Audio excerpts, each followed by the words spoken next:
Hello दोस्तों, स्वागत है आपका ऑनलाइन क्लासेस 2.0 में। और अभी तक हमने कंप्लीट किया था पूरे 5th चैप्टर को। अब हमें आगे बात करनी थी 6th चैप्टर की।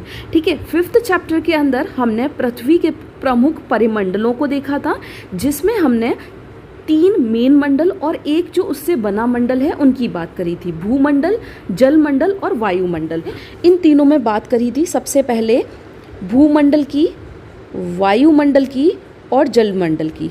और जहाँ ये तीनों मिल जाते थे वहाँ हमारा एक मिल जाता था जीवमंडल, उसको हम कह देते थे जीवमंडल। ठीक है, आज के चैप्टर में हमें क्या पढ़ना है? पृथ्वी के प्रमुख स्थल रूपों को देखना है, अलग अलग रूपों को देखना है।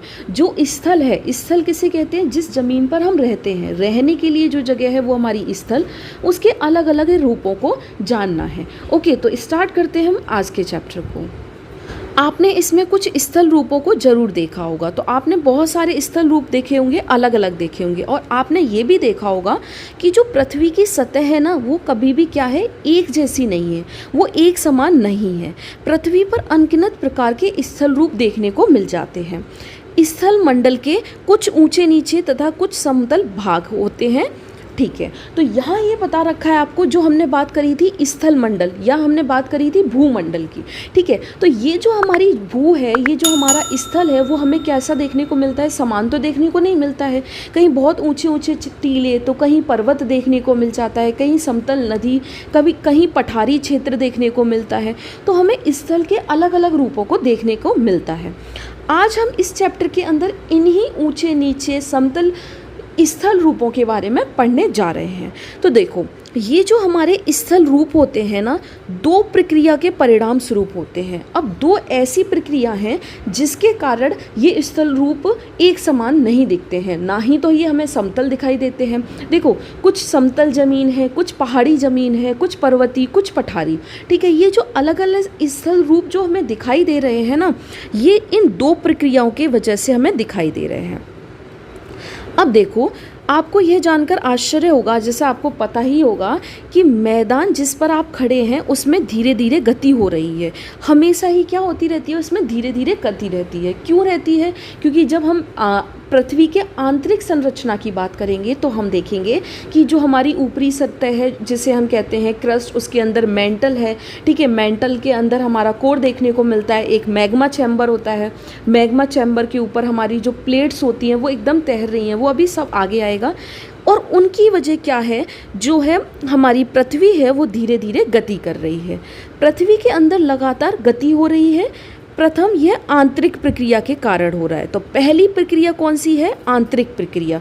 इसके कारण क्या हो रहा है? पृथ्वी में गति भी हो रही है, साथ ही साथ स्थानों पर पृथ्वी की सतह कहीं पर ऊपर उठी जाती है और कहीं धसी जाती है। मतलब इसमें हमें ये भी दिखेगा कि कहीं पर आपको ऊपर उठी हुई दिखेगी, कहीं पर आपको नीचे दिखेगी। क्या आप जानते हैं, पहाड़ी वह स्थलीय भाग है जो कि आसपास की भूमि से ऊंची उठी होती है। पहाड़ी क्या होता है? देखो, जो समतल भाग है जैसे, ठीक है, हाँ, अब ये हल्की सी उठी हुई है, इसको हम कौन सा भाग कहते हैं? पहाड़ी भाग कहते हैं। 600 मीटर से अधिक ऊंचाई वाली खड़ी ढाल वाली पहाड़ी को पर्वत कहा जाता है। तो अब जो हम क्या कह रहे हैं, जिसका खड़ी ढाल है वो हमारे क्या कहलाएंगे? पर्वत। और 8000 मीटर से ऊंचे कुछ पर्वतों के इसमें आपको नाम बताने हैं। अब आप बता दीजिएगा, जैसे हमारा माउंट एवरेस्ट हो गया। ठीक है, तो यहाँ पे ये बता दिया गया है कि 600 मीटर से छोटे जो होंगे उनको हमने बता दिया है पहाड़ी, और उससे ऊंचे वाले जो होते हैं उनको हम पर्वतों के नाम से जानते हैं।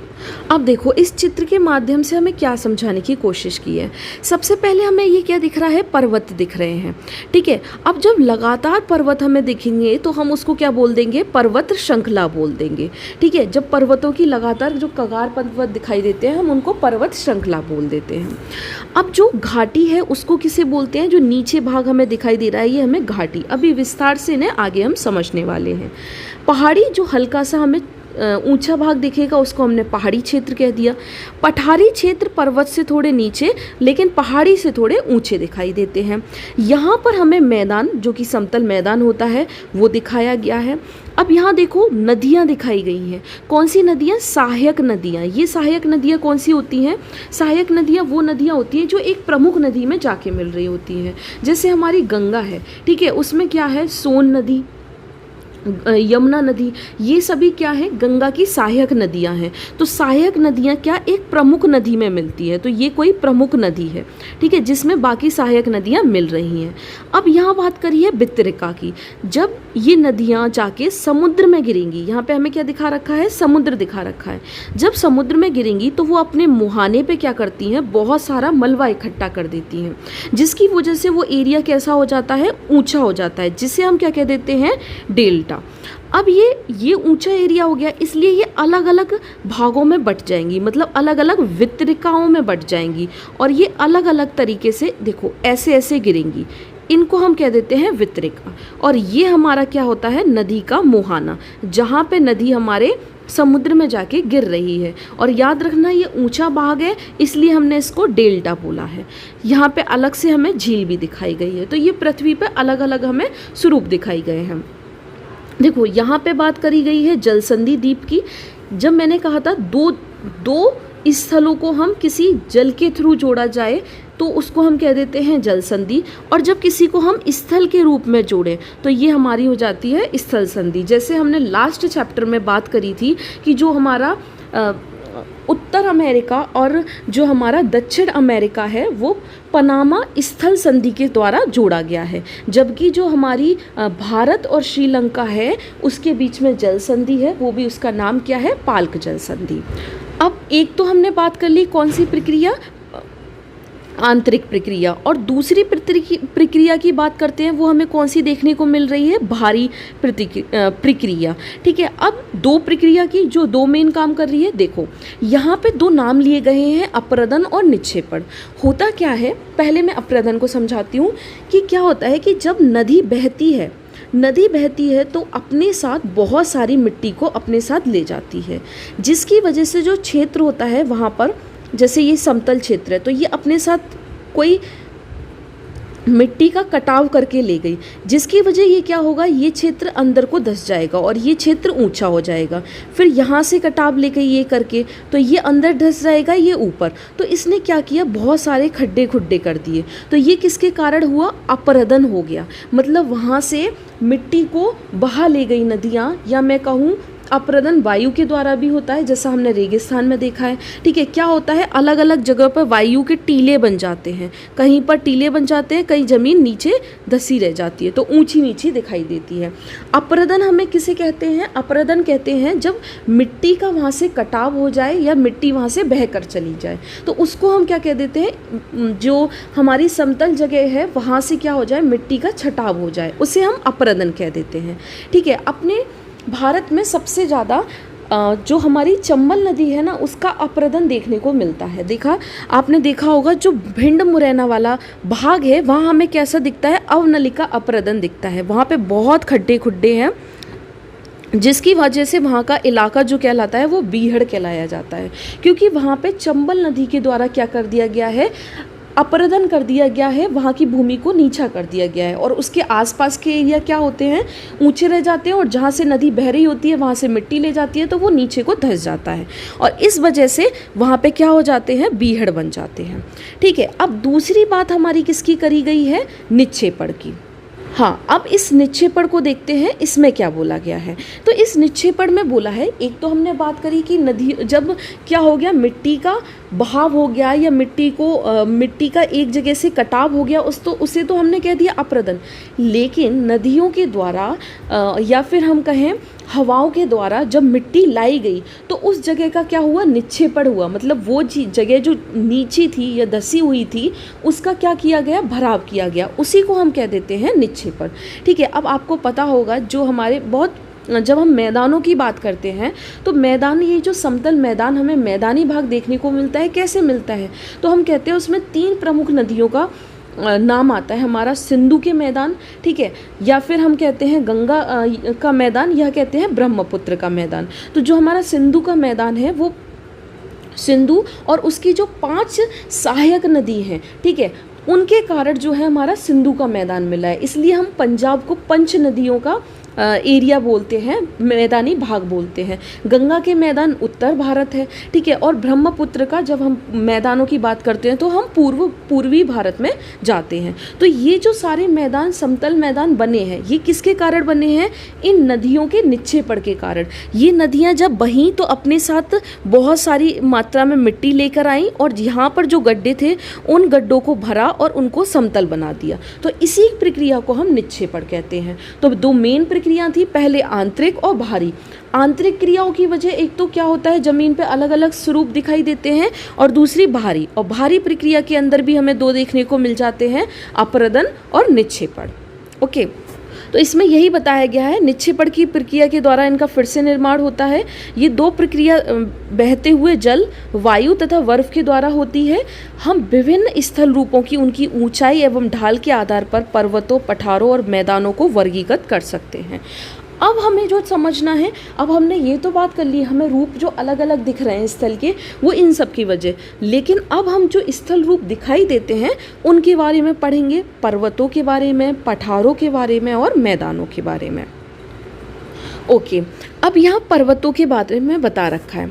देखो, पर्वत पृथ्वी की सतह की प्राकृतिक ऊंचाई है। याद रखना, पर्वत कुछ अलग से नहीं है, वो भी हमारी जैसे ज़मीन जो हमारी सतह बनी है ना, ऐसे ही वो प्राकृतिक ऊंचाई है। पर्वत का शिखर जो हमें पर्वत दिखाई देते हैं उसका छोटा तथा जो आधार होता है वो चौड़ा दिखाई देता है। मतलब हम बात करें कुछ इस तरह की तो हमें इस तरह के पर्वत दिखाई देते हैं। इसका जो शिखर है वो तो कम चौड़ा दिखाई देगा, इसका शिखर छोटा दिखाई देगा, जबकि जो आधार है वो अधिक हमको चौड़ा दिखाई देता है। यह आसपास के क्षेत्र से बहुत ऊंचा होता है, आपको पता है। कुछ पहाड़ बादलों से भी ऊंचे होते हैं, जैसे जैसे आप ऊंचाई पे जाएंगे जलवायु ठंडी होती जाती है। कुछ पर्वतों पर हमेशा जमी रहती है, क्या जमी रहती है? बर्फ़ जमी रहती है। और उन्हीं जहाँ पर बर्फ़ जमी रहती है उधर से क्या होती है, वहाँ से नदियाँ निकलती हैं और नदियाँ होती हैं, ठीक है। उन्हें हम क्या कहते हैं? हिमानी कहते हैं। तो याद रखना, जो बर्फ़ के द्वारा हमारी नदियाँ बहकर आती हैं उन्हें हम क्या कहा जाता है? हिमानी। यहाँ कुछ ऐसे भी पर्वत हैं जो समुद्र के भीतर हैं तथा जिन्हें आप नहीं देख सकते। तो ये मत सोचना कि जो हमारी समतल ज़मीन है या जो हमारे कॉन्टिनेंट्स हैं, महाद्वीप हैं, उन्हीं पर हमें पर्वत दिख रहे हैं। नहीं, हम महासागरों के अंदर भी क्या होता है, हमें पहाड़ देखने को मिल जाते हैं। कठोर जलवायु होने के कारण पर्वतीय क्षेत्रों में बहुत कम लोग निवास करते हैं। अब क्योंकि वहाँ की आम जिंदगी नहीं होती, जैसे आप अपने हिमाचल, जम्मू कश्मीर, हिमाचल के एरिया में जाइए तो वहाँ देखने को मिलता है, वहाँ का धरातल खड़ी ढाल वाला होता है तथा कृषि योग्य भूमि की कमी होती है। क्योंकि वहाँ पे बहुत ऊंची नीची ज़मीन होती है, इसलिए कृषि करना बहुत ज़्यादा कठिन हो जाता है। पर्वत एक रेखा के क्रम में ऐसे व्यवस्थित होते हैं जिसे श्रृंखला कहते हैं। अब याद रखो, जब हमें पर्वत कुछ इस तरह के दिखाई देंगे लगातार, तो इसको हम क्या कह देते हैं? पर्वत की श्रृंखला, ठीक है, इसको कहते हैं हम पर्वत श्रृंखला। अब देखो, इस चित्र के माध्यम से ये समझाना चाह रहा है पहले तो कि एक तो ये हमारा जो है इसका आधार चौड़ा है और ये जो है हमारे इसका ऊपरी भाग जो है वो छोटी शिखर है इसकी, ठीक है, और आधार चौड़ा होता है। दूसरी चीज़ बात करी गई है वलित पर्वत। वलित पर्वत का मतलब क्या है? जो पर्वत आज भी बढ़ रहे हैं उनको कहते हैं वलित पर्वत। और उन वलित पर्वतों में जैसे हमारा हिमालय आता है, यूराल पर्वत आता है, ये सब आते हैं। हालांकि अभी हम देखेंगे कौन से हमारे वलित पर्वत हैं, कौन से हमारे वलित पर्वत नहीं है, प्राचीन पर्वत हैं, सब जानेंगे।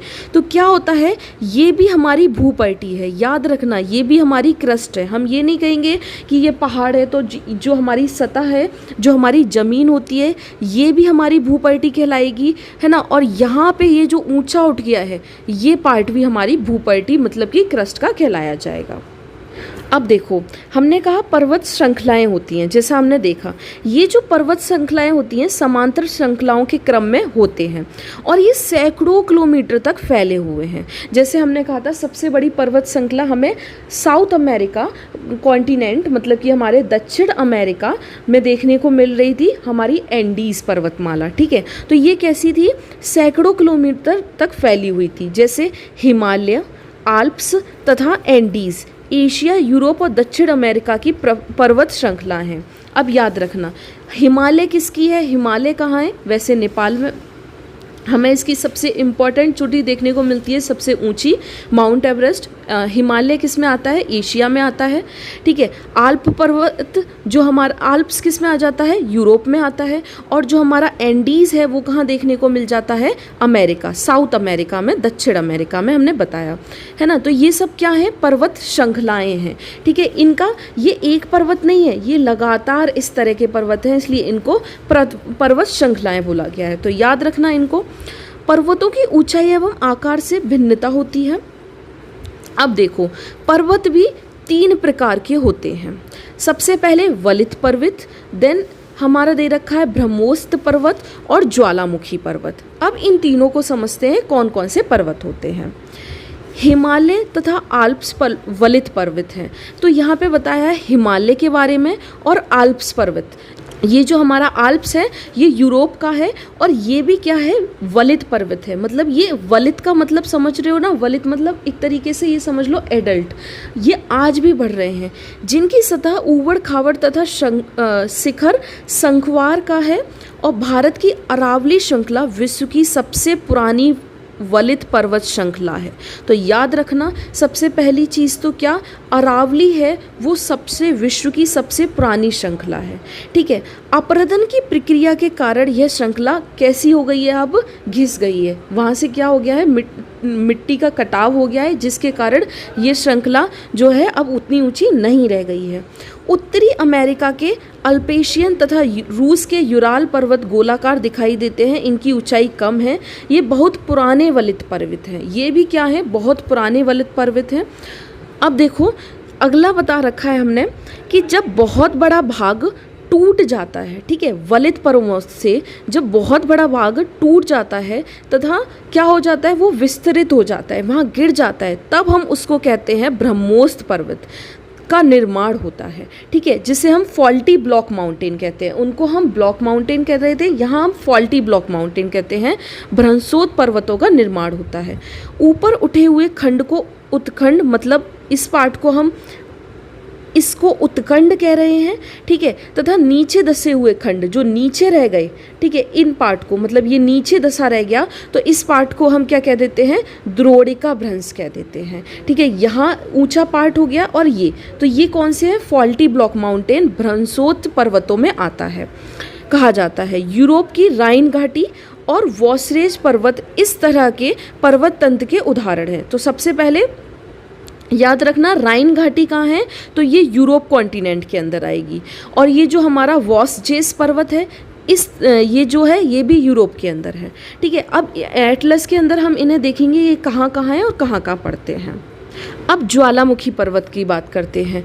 ज्वालामुखी क्रियाओं के कारण बनते हैं। अब देखो जो ज्वालामुखी पर्वत है ना, वो एक ज्वालामुखी प्रक्रिया होती है। ये भी हम आगे पढ़ेंगे कि क्या होती है वॉल्केनोस और ये कैसे बनते हैं, इनके अंदर से क्या ऐसा निकलता है जिसके कारण इन पर्वतों का, ज्वालामुखी पर्वतों का निर्माण हो जाता है। जैसे अफ्रीका का माउंट किलीमंजारो, याद रखना अफ्रीका में कौन सा पर्वत है, माउंट किलीमंजारो। आपसे पूछ लिया जाए माउंट किलीमंजारो किस, एक तो क्वेश्चन ऐसे ही बन सकता है कि माउंट किलीमंजारो किस प्रकार का पर्वत है, वलित पर्वत है, भ्रंशोत पर्वत है, या फिर हमारा ज्वालामुखी पर्वत है। तो ये हमारा कैसा मिलेगा हमको, ज्वालामुखी।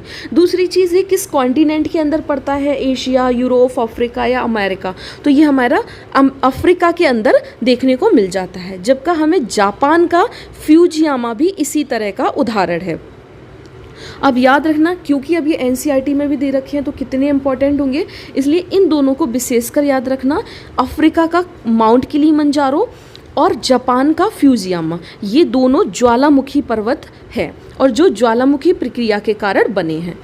पर्वत बहुत लाभदायक होते हैं। ठीक है, यहाँ पे पर्वतों की इम्पोर्टेंस भी बता रखी है। देखो कैसे, क्योंकि पर्वत जल के संग्राहक होते हैं। आपको पता है हमारे यहाँ भी बहुत सारी हिमानियाँ हैं, मतलब हिमानी बोल रही हूँ मैं किसको, जो नदियाँ किससे निकल रही हैं, जो पर्वतों पे ऊपर बर्फ़ जम रही है वहाँ से बहुत सारी नदियाँ निकलती हैं, है ना। तो इस तरह से ये क्या होते हैं, जल के बहुत बड़े संग्राहक होते हैं और यहाँ से बहुत सी नदियों का स्रोत पर्वतों से निकलता है। स्थित हिमानियों से होता है। जलाशयों के जल को लोगों तक पहुँचाया जाता है। पर्वतों के जल का उपयोग सिंचाई और पानी के लिए, बिजली के उत्पादन में भी किया जाता है। नदी, घाटियाँ तथा वेदिकाएं कृषि के उपयुक्त होती हैं। पर्वतों में अलग अलग प्रकार की वनस्पतियाँ और जीव जंतु पाए जाते हैं। आपको पता होगा कि हिमालय में बहुत अलग अलग तरीके की हमें पादप जगत में बहुत विविधता देखने को मिलेगी। हमें वहाँ बहुत सारी जड़ी बूटियाँ और जो हम औषधियों के लिए यूज़ करते हैं, ऐसी हमें बहुत सारी वनस्पतियाँ देखने को मिलती हैं। वहीं जीव जंतु भी खूब सारे पाए जाते हैं। तो ये किसके लिए बहुत अच्छा है, एक तो हमारी नदियाँ निकल रही हैं उनके लिए, बहुत सारी हमें उपयुक्त वनस्पतियाँ मिल रही हैं उनके लिए, जीव जंतुओं के लिए, और इनसे हमें यहाँ से ईंधन भी प्राप्त होता है। ठीक है, चारा, आश्रय तथा दूसरे उत्पाद जैसे गोंद, ये हमारे पहाड़ों में जो पेड़ होते हैं वहाँ से गोंद मिलता है, रेजिन मिलता है, आदि प्राप्त होता है। ठीक है, तो ये इम्पॉर्टेंट चीज़ें हमें कुछ मिल जाती हैं पहाड़ी वाले एरियाओं से। साथ में देखा जाए तो इसमें इसका और क्या कारण बताए गए हैं कि क्यों ये लाभदायक होते हैं। सैलानियों के लिए पर्वतीय भाग उपयुक्त है, क्योंकि सबसे ज़्यादा सैलानी वहीं पर जाते हैं। वे पर्वतों की यात्रा, उनकी प्राकृतिक सुंदरता करते हैं और बहुत सारे खेले जाते हैं वहाँ पे, मतलब कि बहुत सारे एडवेंचर किए जाते हैं, जैसे पैराग्लाइडिंग, हैंग ग्लाइडिंग होगा, रिवर राफ्टिंग हो गया, है ना, स्कीइंग हो गया।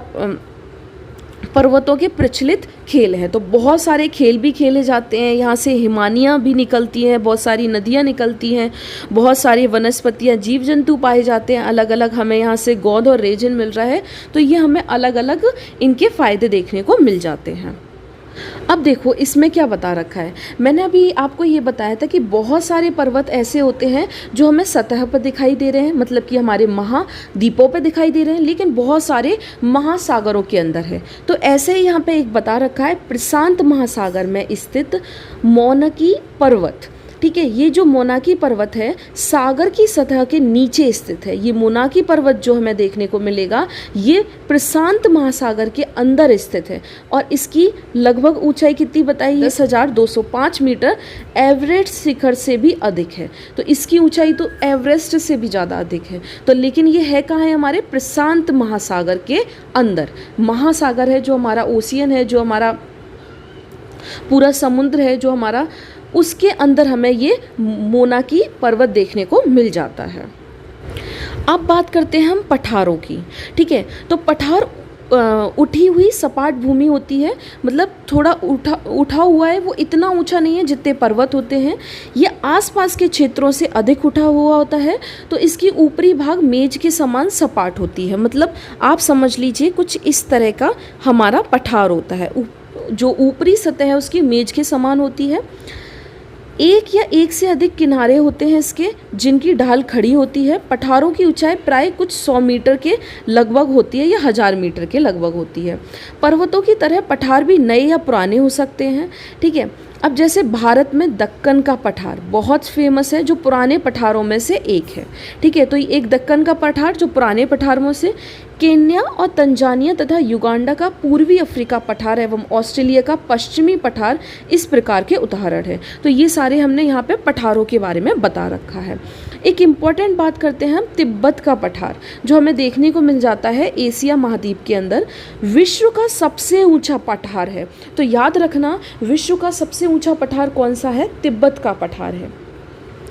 जिसकी ऊंचाई कितनी है, जिसकी ऊंचाई समुद्र तल से नापते किससे हम पृथ्वी की सतह को, समुद्र तल से। तो जिसकी ऊंचाई समुद्र तल से 4000 से 6000 मीटर तक है। और मैंने आपको बताया था जो 6000 से मीटर होंगे उन्हें हम किसका नाम दे देते हैं, पहाड़ों का नाम दे देते हैं। पठार बहुत उपयोगी होते हैं, अब ये भी उपयोगी होते हैं। जहाँ भी हमारी पठारों का नाम आ जाए वहाँ पे वो बहुत उपयोगी हो जाते हैं, क्योंकि वहाँ पे बहुत ज़्यादा क्या होता है, खनिजों की हमें प्रचुरता देखने को मिलती है। ठीक है, तो यहाँ पे एग्जाम्पल के तौर पे बता रखा है कि खनिजों की प्रचुरता होती है। यही कारण है कि विश्व में सबसे बहुत से खनन क्षेत्र पठारी भागों में स्थित हैं। जैसे अफ्रीका का पठार सोना एवं हीरों के खनन के लिए प्रसिद्ध है। आपको पता होगा अफ्रीका में बहुत सी सोना और हीरा पाया जाता है। इसी प्रकार भारत में छोटा नागपुर पठार जो हमें कहाँ देखने को मिलता है, झारखंड में। इसका एरिया झारखंड है ना, उड़ीसा, कुछ भाग इस तरह फैला हुआ है, वेस्ट बंगाल में भी है हल्का सा भाग। तो वहाँ पर लोहा, कोयला, मैग्नीज और इन सब के बहुत बड़े भंडार मिलते हैं। तो जहाँ बात आएगी पठारों की, वहाँ पर खनिजों की प्रचुरता तो होनी ही होनी है। पठारी क्षेत्रों से बहुत से जलप्रपात हो सकते हैं, क्योंकि यहाँ नदियाँ ऊंचाई से गिरती हैं। अब क्या हो सकता है, क्योंकि अब ये ऊंचे नीचे हैं, ठीक है, तो यहाँ पे क्या है, कोई नदी जैसे यहाँ बह रही थी, ठीक है, कोई नदी यहाँ बह रही थी, अब गिरेगी यहाँ से, तो यहाँ पे हमें बहुत सारे जलप्रपात देखने को मिल जाते हैं, क्योंकि वो ऊंचाई से गिरेगी तो वो क्या करेगी, जलप्रपातों को बनाएगी। भारत में छोटा नागपुर पठार स्वर्ण रेखा नदी पर स्थित हुंडरू जलप्रपात तथा कर्नाटका में जोग जलप्रपात इस प्रकार के जलप्रपातों के उदाहरण हैं। तो याद रखना, ये जो छोटा नागपुर पठार है, जहाँ पे हमारा कोयला, लोहा, मैग्नीज की खूब सारे भंडार मिलते हैं, वहाँ पर भी स्वर्ण रेखा नदी पर, कौन सी नदी पर, स्वर्ण रेखा नदी पर हमें हुंडरू जलप्रपात दिखता है। तो सबसे पहली चीज़, हुंडरू जलप्रपात कौन सी नदी पर है, स्वर्ण रेखा नदी पर। वह कौन से पठार पर है, छोटा नागपुर पठार पर, ठीक है। और इसी तरह जो कर्नाटका में जोग जलप्रपात है, बहुत ही फेमस जलप्रपात है, तो वो हमें कर्नाटका में देखने को मिलता है। तो याद रखना, आपसे पूछ लिया जाएगा जोग जलप्रपात किस प्रदेश में मिलता है, किस राज्य में मिलता है, तो कर्नाटका में। और जो हुंडरू जलप्रपात है वो हमारी स्वर्ण रेखा नदी पर है। लावा पठार से काली मिट्टी की प्रचुरता होती है। अब आपको पता होगा लावा जो होता है, ये जो बाहर निकलता है ज्वालामुखी के कारण, तो वहाँ पे क्या होता है, काली मिट्टी की प्रचुरता होती है, जो कैसी होती है, उपजाऊ होती है। सबसे ज़्यादा काली मिट्टी अगर देखा जाए तो हमारे कौन से राज्य में मिलती है, महाराष्ट्र में मिलती है, एमपी में मिलती है, उसका कुछ भाग हमें गुजरात में भी देखने को मिल जाता है। और ये खेती के लिए काफ़ी अच्छी होती है। कई पठारों में रमणीय स्थल होते हैं जो पर्यटकों को भी आकर्षित करते हैं। अब बात करते हैं मैदानों की। तो मैदान समतल भूमि के बहुत बड़े भाग होते हैं, हमें पता है। माध्य समभूमि जो हमारी समुद्री तल से ही कितने 200 मीटर से अधिक ऊंचे नहीं होते हैं। याद रखना, जिसे हम सामान्यतः जो हम बोल रहे हैं कि जो हमारे समतल मैदान हैं वो समुद्री तल से 200 मीटर से अधिक ऊंचे नहीं होते हैं, 200 मीटर तक हो सकते हैं, ठीक है। कुछ मैदान काफ़ी समतल होते हैं, कुछ थोड़े ऊंचे नीचे होते हैं, इसके बारे में ही बताया गया है। मैदान नदियों तथा उनकी सहायक नदी के द्वारा बने होते हैं, जैसा मैंने आपको बताया था, सिंधु, गंगा और ब्रह्मपुत्र नदियों के कारण ये मैदान बने हैं। नदियाँ पर्वतों के ढालों पर नीचे की ओर बहती हैं तथा उन्हें अपरदित कर देती हैं, और अपरदित के कारण वहाँ से क्या कर देती हैं, वो उनको ऊंचा नीचा कर देती हैं। अपरदित पदार्थों को अपने साथ आगे की ओर ले जाती हैं। अपने साथ ढोए जाने वाले पदार्थ जैसे पत्थर, बालू, सिल्ट, ये घाटियों में क्या कर देती हैं, इनका निक्षेपण कर देती हैं। अब एक जगह से तो क्या कर ले गई, मिट्टी का और इनका बालू का, सिल्ट का कटाव कर ले गई, और एक साथ जाके जहाँ पे खड्डा हुआ वहाँ पे इसका क्या कर दिया, निक्षेपण कर दिया, उस गड्ढे को भर दिया। इन्हीं निक्षेपों से मैदानों का निर्माण होता है। तो आपको ये समझ में आ गया होगा अब इस चैप्टर में कि मैदानों का निर्माण कैसा हुआ है, कि नदियाँ एक जगह से तो क्या कर गई, अपने साथ बहुत सारा मिट्टी, सिल्ट, बालू सब इकट्ठा करके ले गई, बहा ले गई, वहाँ से तो उसने अप्रदन कर दिया और एक जगह जाके निक्षेपण कर दिया, जहाँ गड्ढा था वहाँ पे जाके निक्षेपण कर दिया, जिससे क्या हुए, वो समतल मैदान बन गए। तो इसी तरह मैदानों का निर्माण होता है। अच्छा, ये जो होते हैं सामान्यतः हमने देखा है मैदान बहुत अधिक उपजाऊ होते हैं। जैसे गंगा यमुना का क्षेत्र देख लो, ये एक दोआब का क्षेत्र है। दोआब हम उसको बोलते हैं, दो नदियों के बीच के क्षेत्र को हम दोआब कह देते हैं, है ना। तो ये जो जगह होती हैं बहुत काफ़ी उपजाऊ जगह होती हैं। तो यहाँ पे खेतीबाड़ी और जो हमारा कृषि कार्य है वो बहुत अच्छे से किया जाता है। यहाँ परिवहन के साधनों का निर्माण करना आसान होता है। अब ऐसी सड़कें बनाना तो है नहीं है कि ऊंची नीची जा रही है, समतल ज़मीन है तो इजीली यहाँ पे परिवहन हो सकता है। लेकिन वहीं हम अगर पहाड़ी क्षेत्र में देखेंगे तो बहुत मुश्किल भरा काम होता है। इसलिए ये मैदान विश्व के सबसे अधिक जनसंख्या वाले भाग होते हैं। सबसे ज़्यादा विश्व की जनसंख्या मैदानी भागों पर ही रहती है। नदियों के द्वारा बनाए गए कुछ बड़े मैदान एशिया तथा उत्तरी अमेरिका में पाए जाते हैं। जैसे भारत में गंगा एवं ब्रह्मपुत्र का मैदान, चीन में यातांश नदी का मैदान इसके प्रमुख उदाहरण हैं। मैदान मनुष्य के रहने के लिए सबसे उपयोगी क्षेत्र होते हैं। यहाँ की जनसंख्या बहुत अधिक होती है क्योंकि मकानों को बनाने, खेती करने, समतल भूमि और इनकी प्रचुरता होती है क्योंकि यहाँ पे समतल भूमि मिल रही है। कृषि भी आसानी से कर सकते हैं, परिवहन कर सकते हैं, इसलिए सबसे ज़्यादा जनसंख्या इन्हीं भागों पे मिलती है। उपजाऊ मिट्टी के कारण यह भाग खेती के लिए भी काफ़ी अच्छा होता है। जैसे भारत में गंगा का मैदान देश में सबसे ज़्यादा जनसंख्या वाला क्षेत्र भी है। अब देखते हैं स्थल रूप एवं लोग। स्थल रूपों की विभिन्नता के अनुरूप ही मानव विभिन्न प्रकार के जीवन यापन कर रहा है। जैसे कि आपको पता है कि पर्वतीय क्षेत्रों का जीवन कठिन होगा, वहीं देखा जाए मैदानी क्षेत्रों का जीवन पर्वतीय क्षेत्रों की तुलना हमें क्या मिलता है, सरल मिलता है। मैदान में घर बनाना, कृषि करना या सड़कें बनाना पर्वतीय क्षेत्रों की तुलना में अधिक आसान हो जाता है। इसलिए विभिन्न प्रकार के स्थल रूपों पर रहने वाले लोग के रहन सहन के तरीकों में भी अंतर आता है। अब चूँकि यहाँ पे हमें जो स्थल रूप है उनमें भी विविधता देखने को मिलती है, तो लोगों के रहन सहन में भी हमें विविधता और अंतर देखने को मिल जाता है। अब कभी कभी प्राकृतिक आपदाएं जैसे भूकंप हो गया, ज्वालामुखी का उद्गार हो गया, तूफान हो गया या बाढ़ बहुत विनाश कर देते हैं। ये जो घटनाएं होती हैं के बारे में जागरूकता पैदा करके हमें इनसे आने वाले खतरों को कम कर सकते हैं। हम अगर जानेंगे ये सारी प्राकृतिक घटनाएं किस तरह होती हैं तो हम इनके आने वाले जो हमारे ये जो प्राकृतिक आपदाएं होती हैं इनसे बचा जा सकता है। अब हम क्वेश्चन देख लेते हैं। फर्स्ट क्वेश्चन दे रखा है, पर्वत पठारों से भिन्न होते हैं। क्यों होते हैं? ऊंचाई के कारण, ढाल के कारण या फिर अभिमुखता के कारण। तो हमें क्या देखा गया था कि पर्वत जो होते हैं उनकी ऊंचाई तो 6000, जैसे हमने बताया था वो हमारा 6000 मीटर का तो पठार है हमारा तिब्बत का पठार, और 6000 मीटर से ही ऊंचे पर्वत होते हैं। लेकिन ढाल इनकी जो होती है वो अलग होती है। हिमानी कहाँ पाई जाती हैं? तो हिमानियाँ जो हिमानी नदी होती हैं जो हिम से निकलती हैं, तो हिमानियाँ कहाँ पाई जाती हैं? पर्वतों में, मैदानों में या पठारों में। तो हमने इसका देखा था हिमानियाँ हमारी पर्वतों में पाई जाती हैं। तीसरा क्वेश्चन दे रखा है, दक्कन का पठार कहाँ स्थित है? तो दक्कन का पठार कहाँ स्थित है? केन्या में, ऑस्ट्रेलिया में या भारत में? तो इसका आंसर हो जाएगा भारत में। ठीक है, ये जो हमारी फोर्थ क्वेश्चन है इसमें बता रखा है कि यांगत्से जो नदी है ये कहाँ बहती है। तो इसमें अभी बता रखा था जैसे हमारे यहाँ पे गंगा ब्रह्मपुत्र के मैदान हैं, इसी तरह चीन में भी यांगत्से नदी के मैदान हैं। तो यहाँ ये एक चीन की महत्वपूर्ण नदी में है।